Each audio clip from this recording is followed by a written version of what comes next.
Mountaineer has to spend night the high mountain. He clamps himself to 4 carabiners fixed to the rock face using 4 extraordinary flexible springs. इनके spring constants हमको दिए हुए हैं. Mountaineer can be considered for the sake of simplicity as a point mass. Mountaineer's period of oscillation if he is displaced from his equilibrium position and then released. Spring से related बहुत important fact है जो आपको हमेशा दिमाग में रखना चाहिए. ऑब्वियसली जेईई एडवांस एग्जाम के लिए बहुत बहुत इंपॉर्टेंट हो सकता है. हेलो बच्चों, कैसे हैं आप सब लोग. तो आज हम लोग एक बहुत अच्छा कॉन्सेप्ट लेके आए हैं थ्रू अ प्रॉब्लम. ठीक है, तो सबसे पहले तो मैं चाहूँगा कि पहले आप ये क्वेश्चन, आप चाहे तो वीडियो पॉज करके इस क्वेश्चन को पढ़िए, पहले पढ़ के समझिए और ट्राई कीजिए कि क्या ये क्वेश्चन आपसे अपने आप बन सकता है. फिर मैं आपको एक छोटी सी एकदम बिल्कुल बोलते हैं ना कि स्प्रिंग से रिलेटेड बहुत इंपॉर्टेंट फैक्ट है जो आपको हमेशा दिमाग में रखना चाहिए. ऑब्वियसली जेईई एडवांस एग्जाम के लिए बहुत बहुत इंपॉर्टेंट हो सकता है ये. ठीक है ना. देखिए ध्यान से क्या कह रहा है. Mountaineer has to spend night on the vertical side of the high mountain. So, as shown in the figure, he clamps himself to 4 carabiners. Carabiners का मतलब हो गया कि ये जो स्प्रिंग टाइप की इलास्टिक स्ट्रिंग्स हैं, इनको carabiners बोल रहे हैं.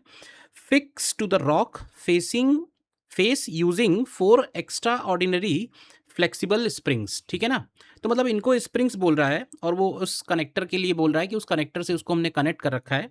Masses of spring and their unstressed length are negligible.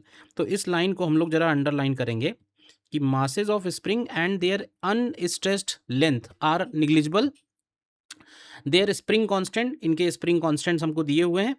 और mountaineer can be considered for the sake of simplicity as a point mass. ठीक है, हम इसको एक पॉइंट मास ले सकते हैं विथ 70 kg मास.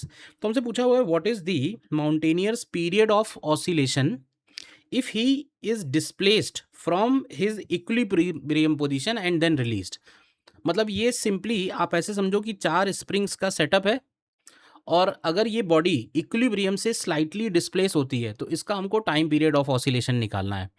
तो देखो, सबसे पहले तो आपके मन में ये आएगा कि यार ये जो स्प्रिंग्स दिए हुए हैं इनका अलाइनमेंट तो हमको कुछ मालूम नहीं है कि भाई कौन से एंगल पे है, किस डायरेक्शन में है. रैंडमली उसने 4 स्प्रिंग्स कनेक्ट कर रखे हैं. ठीक है, बट यही इस क्वेश्चन का सबसे इम्पॉर्टेंट फैक्ट भी है. अब मैं आपको इसका एक छोटा सा कॉन्सेप्ट एक्सप्लेन करता हूँ. ठीक है ना. फिर आप देखोगे ये क्वेश्चन एक लाइन का ही है. This question is only 1 liner. ठीक है ना. सोल्यूशन इसका ऐसे समझिए कि सबसे इंपॉर्टेंट फैक्ट मैं लिखता हूं कि अगर मान लीजिए किसी स्प्रिंग का नेचुरल लेंथ निग्लिजिबल है. ठीक है, क्यों भाई, नेचुरल लेंथ अगर निग्लिजिबल है, क्योंकि ये क्वेश्चन में लिखा हुआ है कि स्प्रिंग्स का जो नेचुरल लेंथ है वो निग्लिजिबल है. ठीक है, तो अब आप ये बताओ कि अगर किसी स्प्रिंग का नेचुरल लेंथ निग्लिजिबल है और लेट अस सपोज कि उस स्प्रिंग से हमने किसी बॉडी को अटैच किया. हम एक स्प्रिंग की बात कर रहे हैं फिलहाल हम लोग सिंपली एक स्प्रिंग की बात कर लेते हैं कि लेट अस से कि ये बॉडी एम मास की है, पी पॉइंट पे कोई बॉडी अटैच है और ये स्प्रिंग का अनस्ट्रेस्ड लेंथ यानी कि नेचुरल लेंथ निग्लिजिबल है. तो सपोज इनिशियल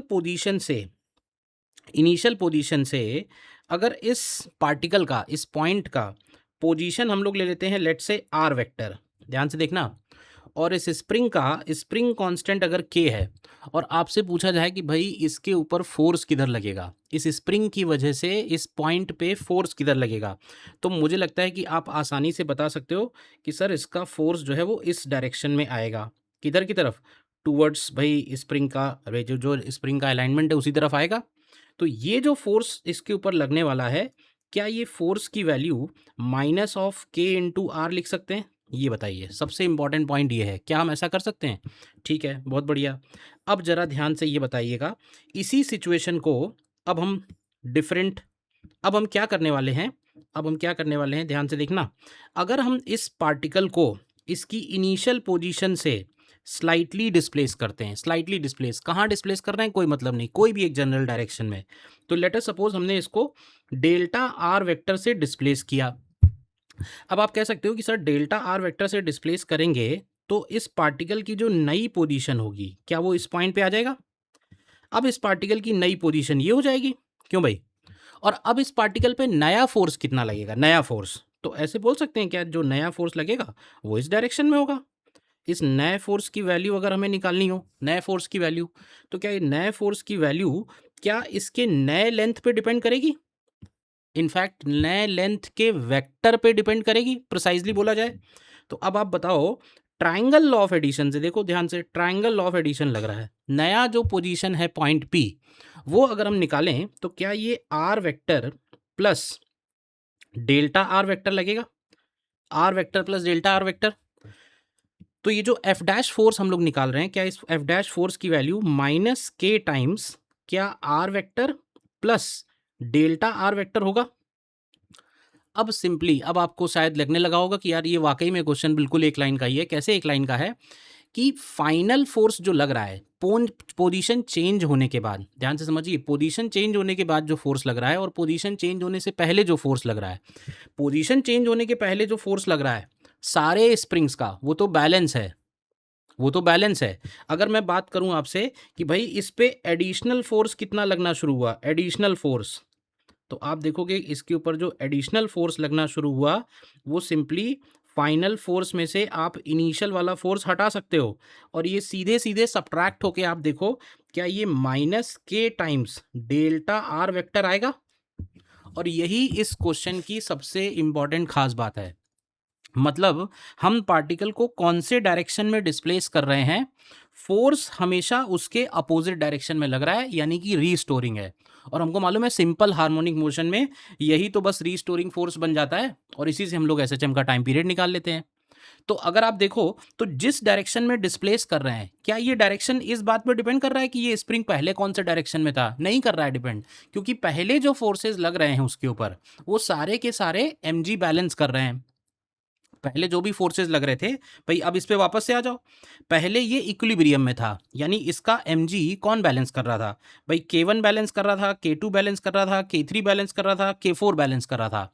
अब अगर उसको इक्विलिब्रियम पोजीशन से, ठीक है ना, इक्विलिब्रियम पोजीशन से अगर हम उसको स्लाइटली डिस्प्लेस करते हैं, तो जिस भी डायरेक्शन में डिस्प्लेस करेंगे, हर स्प्रिंग का जो कंट्रीब्यूशन होगा, हर स्प्रिंग का कंट्रीब्यूशन, क्या हम लोग बोल सकते हैं कि भाई ये कंट्रीब्यूशन तो डायरेक्टली, मतलब मुझे चाहिए एडिशनल फोर्स कितना लगने लगा, एडिशनल फोर्स सिंपली, तो एडिशनल फोर्स की वैल्यू आप देखोगे तो क्या ये माइनस टाइम्स के वन इंटू डेल्टा आर, मतलब अगर हमने इसको डेल्टा आर डिस्प्लेस किया किसी भी डायरेक्शन में ले लीजिए, अगर हमने इसको डेल्टा आर डिस्प्लेस किया है यहाँ से, तो वी कैन से माइनस के one into delta R minus के टू इंटू डेल्टा आर। अरे जितनी स्प्रिंग हो, 4 दी हुई हैं 4 ले लो, 10 दी हो 10 स्प्रिंग ले लो, तो माइनस के थ्री इंटू डेल्टा आर और के फोर इंटू डेल्टा आर।